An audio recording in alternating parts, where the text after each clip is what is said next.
사람들은 누구나 다 이 복을 받기를 다 원합니다.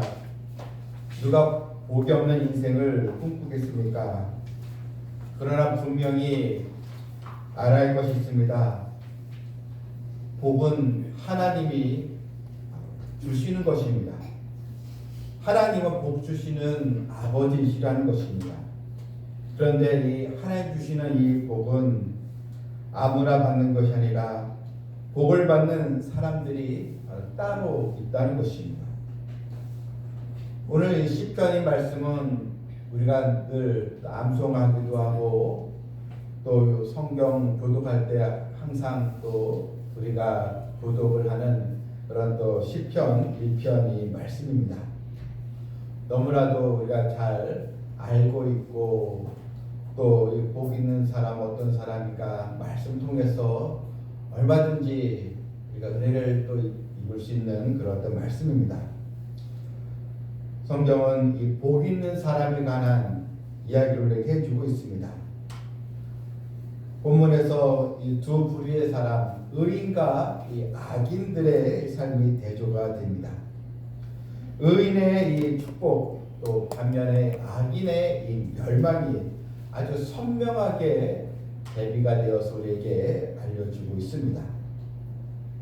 여러분, 나는 정말 복이 있는 사람입니까? 하나님이 복을 주시는 그 자리에 있는 사람인가? 우리 이것을 생각을 해야 됩니다.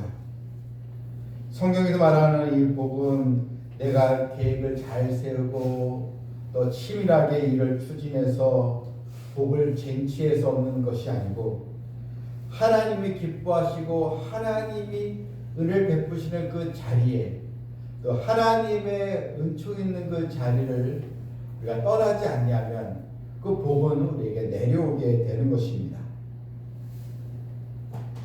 그래서 시편은 복 있는 사람은 이렇게 시작을 해서 또 악인들의 길은 망하리로다 이렇게 1절과 6절 너무나도 반대가 되는 그 말씀으로 서로 대조가 된 말씀으로 나와 있습니다.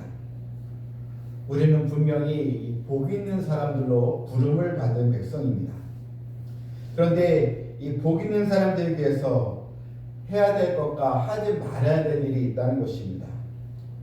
본문 1절을 보게 되면 복 있는 사람은 악인들의 꾀를 따르지 아니하며 죄인들의 길에 서지 아니하며 오만한 자들의 자리에 앉지 아니하고 복 있는 사람은 하지 말아야 할 삶의 모습이 있습니다. 악인들의 꾀를 따르지 않고 죄인들의 길에 서지 않는 것. 물론 이 말씀은 우선 윤리적으로 지탄받아야 할 짓을 해서는 안 된다 이런 얘기가 아니고 이 악인들의 꾀나 죄인들의 길 이것은 다 불신앙의 길을 들어서는 것을 이제 말하고 있습니다. 하나님께서 하지 말라는 것을 행하고 하나님 말씀에 순종하지 아니하면서 악인들의 길을 또 따라가고 죄인들에게 계속 서는 것을 의미하고 있습니다. 이것을 멀리 하라는 것입니다. 하나님을 경외하지 않는 그런 세상의 이 법칙을 우리는 따라가서는 안 된다는 것입니다. 그런데 이 죄라는 게 처음부터 죄에 깊이 빠지는 사람은 없습니다. 사소한 죄의 유혹을 뿌리치지 못해서 이 정도쯤 이해하면서 하다가 결국은 돌이킬 수 없는 죄의 늪에 깊이 빠지게 이제 되는 것입니다. 이슬비에 옷 젖는다 이 말처럼 이 죄를 반복해서 짓고 또한 이 죄에 대해서 이 심각성을 알지 못하고 이런 죄의 자리에 너무 우리가 마음을 열고 그것을 수용하게 되면은 우리는 결국 하나님을 멀리하고 하나님의 은혜에서 떨어지는 그런 인생으로 갈 수밖에 없다는 것입니다. 야고보서에서는 욕심이 잉태한즉 죄를 낳고 죄가 장성한즉 사망을 낳는다 했습니다. 야고보 1장 15절에 욕심이 잉태를 하고, 그래서 점점 이 죄가 확산이 되는 것입니다. 욕심이 잉태하니까 죄를 낳습니다. 또 죄가 장성하니까 또 사망이 또 찾아옵니다. 여러분, 우리는 무엇보다도 하나님께서 원치 아니하시는, 또 성경에 위배되는 그런 또 삶을 따르지 않는 것, 이것이 먼저 복 있는 사람의 그런 또 삶의 태도가 거기 들어가 있는 것입니다. 이제는 긍정적으로 복 있는 사람은 어떤 사람인가를 알려주고 있습니다. 바로 2절입니다. 2절 한번 다 같이 읽겠습니다. 오직 여호와의 율법을 즐거워하여 그의 율법을 주야로 묵상하는 자로다. 그렇습니다. 오직 여호와의 율법을 즐거워하여 그의 율법을 주야로 묵상하는도다. 여러분, 성경은 하나님의 말씀을 즐거워하는 자가 복이 있다라고 우리에게 알려주고 있습니다. 이것은 우리의 이 관심이 하나님 말씀에 최우선으로 가 있어야 한다, 그런 의미입니다. 시편 119편 130절에 보게 되면 주의 말씀은 내 발의 등이요 내 길의 빛이니이다. 또 내 눈을 열어서 주의 율법에서 놀라운 것을 보게 하소서. 주의 말씀이 우리 인생의 길을 비춰주는 그런 빛이요 등이 된다는 것입니다. 하나님의 말씀은 그냥 단순한 지식이 아닙니다. 한번 읽었다고 해서 그냥 덮는 책이 아니라는 것입니다. 늘 가까이에 두고 늘 반복해서 들어야 할 이 말씀입니다. 듣고 들어도 또 듣고 싶은 책이 바로 성경책인 것입니다. 교회의 기독교 역사를 보게 되면 교회가 세속화되고 또한 교회가 약화되는 그런 시기에는 항상 동일한 이 징조가 있는데, 바로 하나님의 말씀이 뒷전으로 밀려날 때 교회는 타락을 하게 되었다는 것입니다. 말씀과 이 설교가 다른 것의 뒷전으로 밀려나게 될 때 교회는 더 세속화되고 또한 영적 침체는 계속 반복적으로 일어나게 되었습니다. 하지만 교회가 언제나 부흥이 될 때는 말씀이 다시 찾아오고 말씀을 통해서 회개하고 말씀이 부흥회가 일어나면서 다시 교회는 성장을 하게 되었던 것입니다. 우리 성도도 마찬가지입니다. 영적 침체에 계속 있다면 그만큼 우리의 마음이 주의 말씀에서 점점 멀어진다는 것이고, 다시 내가 은혜를 입고 하나님을 찬양하며 신앙생활을 기쁘게 하는 것은 바로 말씀 생활이 다시 회복이 되었다는 것입니다. 구약 성경 시대의 가장 암울한 시대는 언제입니까? 어둠의 시기는 바로 사사들이 다스리던 시대, 사사기였습니다. 사사기 17장 6절에 보게 되면 그때는 이스라엘의 왕이 없었으므로 사람마다 자기 소견에 옳은 대로 행하였더라. 하나님의 말씀이 기준이 되는데 그때는 사람마다 각자 자기의 생각대로 자기 소견대로 그것이 옳다고 여기고 주장을 했으니 그 시대는 하나님의 말씀이 없는 그런 어둠의 시대가 되고 말았다는 것입니다. 요즘 현대 사회는 어떻습니까? 하나님의 말씀을 선포하는 일이 점점 까다로워져 가고 있습니다. 왜냐하면 시대적인 환경과 문화가 이제는 절대 진리, 구원의 유일한 복음, 예수 그리스도에 대해서 자꾸 거부를 또 하면서 이 거부의 반응을 보이고 있기 때문입니다. 그런 불과 우리는 진리의 말씀 바로 하나밖에 없습니다. 우리는 이 하나님의 말씀, 이 진리를 타협하거나 양보할 수가 없습니다. 왜냐하면 이 시대도 하나님은 언제나 말씀을 통해서 회심을 일으키고 말씀을 통해서 진정한 영적 부흥과 또 성장이 우리에게 찾아오기 때문입니다. 시편 119편 11절에 보게 되면 내가 주께 범죄하지 아니하려 하여 주의 말씀을 내 마음에 두었다라고 했습니다. 말씀을 가까이 하면 이 죄악에서 우리가 물러나게 되고, 말씀을 가까이 하지 않으면 죄악과 가까이 하게 되는 것입니다. 성경은 얼마나 하나님의 말씀이 우리에게 감동과 기쁨이 있는가, 그의 율법을 주야로 묵상하는 도다라고 했습니다.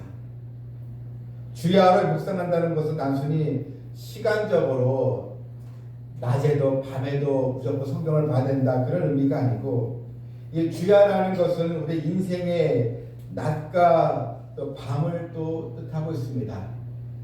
우리 인생의 낮과 밤, 인생의 그런 어두움의 시절, 또 고난의 시절, 또 우리 인생의 기쁨 있는 시절, 그런데 우리는 기쁘든지 또는 고난의 시대이든지 항상 하나님의 말씀을 주야로 또 묵상하는 그런 성도가 되어야 한다는 것입니다.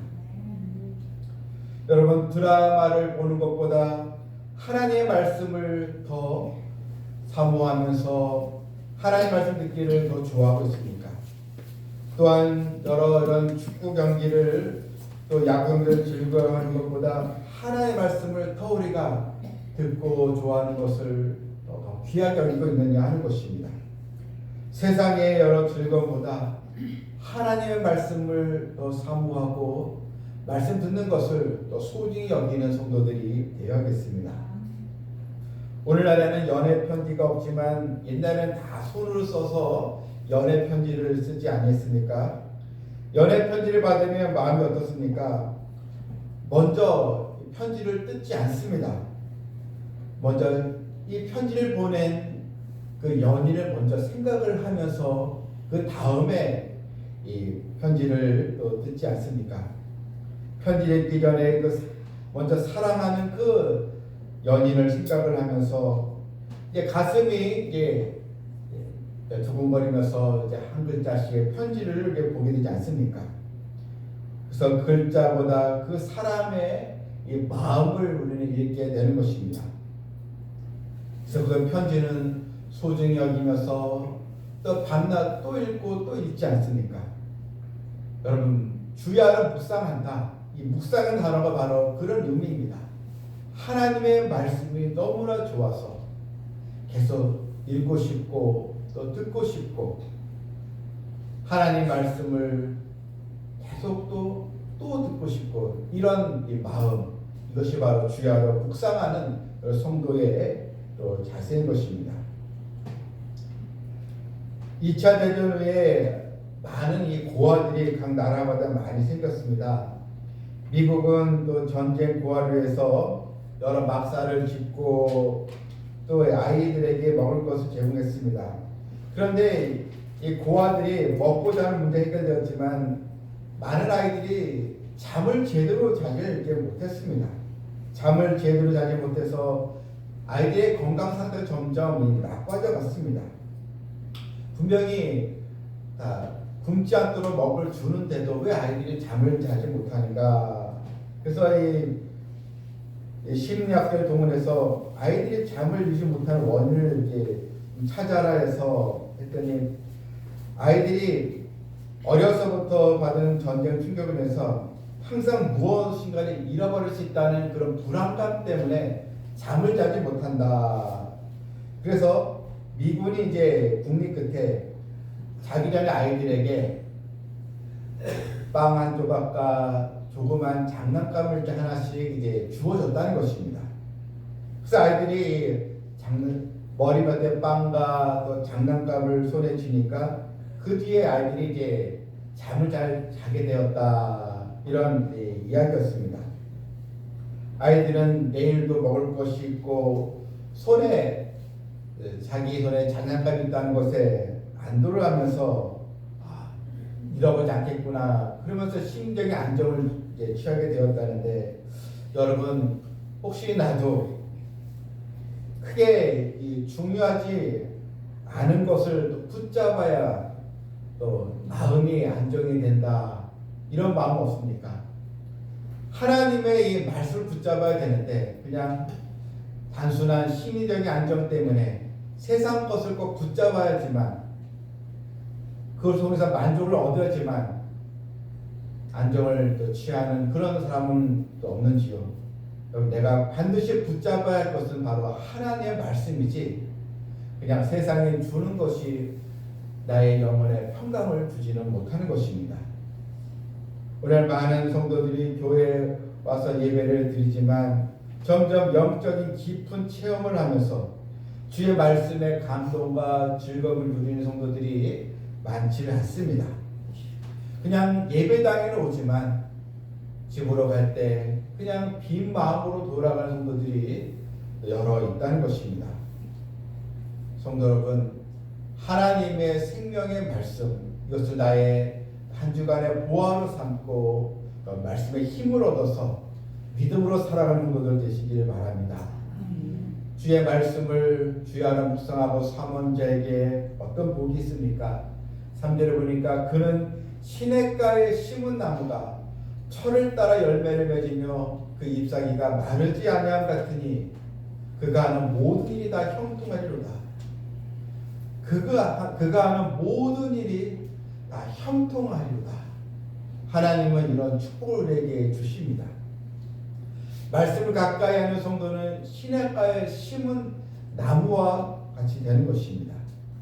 시냇가에 심겨진 나무는 철을 따라 열매를 맺습니다. 가뭄이 와도 시냇가에 심겨진 나무는 그 뿌리를 깊은 그 수원에 바로 뻗쳐 있기 때문에 계속 열매를 또 얻을 수가 있게 되는 것입니다.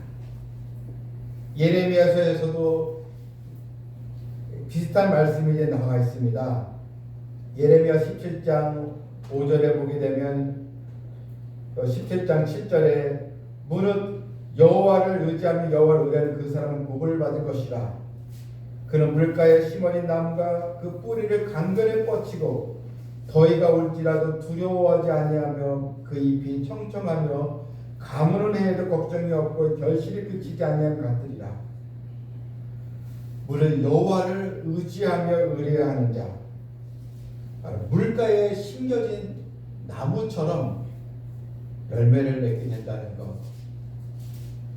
시편 말씀도 그는 시냇가에 심은 나무, 이런 축복을 받으시길 바랍니다. 철을 따라 열매를 맺는 이것이 바로 그가 하는 모든 일이 바로 형통의 복을 받는 그런 은혜가 있게 되는 것입니다. 말씀을 가까이 하게 될 때 샘 곁에 무성한 가지가 담을 넘는 것처럼 우리는 축복이 나에게만 머무는 것이 아니고 이 축복이 우리 주변에 우리 가족과 내 주변의 사람들에게 바로 흘러가게 되는 축복의 통로가 되는 은총을 입게 되는 것입니다. 반면에 악인들은 어떻습니까? 하나님을 의지하지 않고 하나님 말씀의 기준이 되지 않는 오직 세상의 이익을 따라 살아가는 자들, 다 악인들인데 악인들은 바람에 나는 겨와 같다는 것입니다. 늘 근심과 걱정 때문에 마음의 중심을 잡지 못하는 것입니다. 또한 악인들은 심판을 견디지 못하며 했습니다. 죽음 이후에도 심판의 이 고통, 이것을 견디지 못하는 그런 불행한 삶이 그들에게 기다려져 있는 것입니다. 그래서 그들은 의인들의 모임, 하나님의 백성들의 모임에 결코 들어오지 못합니다. 그래서 이 악인은 세상에 살 때에도 바람이 나는 겨와 같고 죽은 후에도 심판을 견디지 못하는 그런 재앙을 받게 되는 것입니다. 하지만 우리는 어떻습니까? 모든 의인들의 길은 여호와께서 인정하시나 악인들의 길은 망하려다. 의인들의 길, 바로 이 길은 주의 말씀을 따라가는 길을 말합니다. 우리는 이 세상을 살아갈 때 매 순간 이 갈림길에 서 있습니다. 하나님과 이 세상, 또한 순종과 이 불신앙, 우리는 어느 쪽에 서야겠습니까? 진정한 행복은 또 복 있는 사람은 세상 사람들의 꾀를 따라가는 것이 아니고 오직 주의 말씀을 또 사모하며 살아가는 백성들입니다. 이제 우리는 악한 자들에게, 죄인들의 길에, 또 오만한 자들의 그들의 길을 우리가 멀리하면서 하나님의 축복의 말씀, 생명의 말씀을 우리의 삶의 기준으로 삼고, 그래서 복 있는 사람들로 남은 생애를 다 살아가는 저와 여러분 모두가 되기를 주님의 이름으로 축원합니다. 아멘. 하나님 아버지, 우리는 복 있는 사람으로 부름을 받았습니다. 그런데 자꾸 우리는 어리석어서 하나님 주신 복을 생각하지 못하고 자꾸만 세상 사람들이 가져야 될 것, 그것을 갖지 못한 것에 대해서 억울해하고 또 낙심에 빠지고 또 그들과 비교해서 또 원망하기도 하고, 이런 우리의 또 연약하고 죄성 있는 우리의 모습이 있습니다. 이제는 복 있는 사람은 누구인가?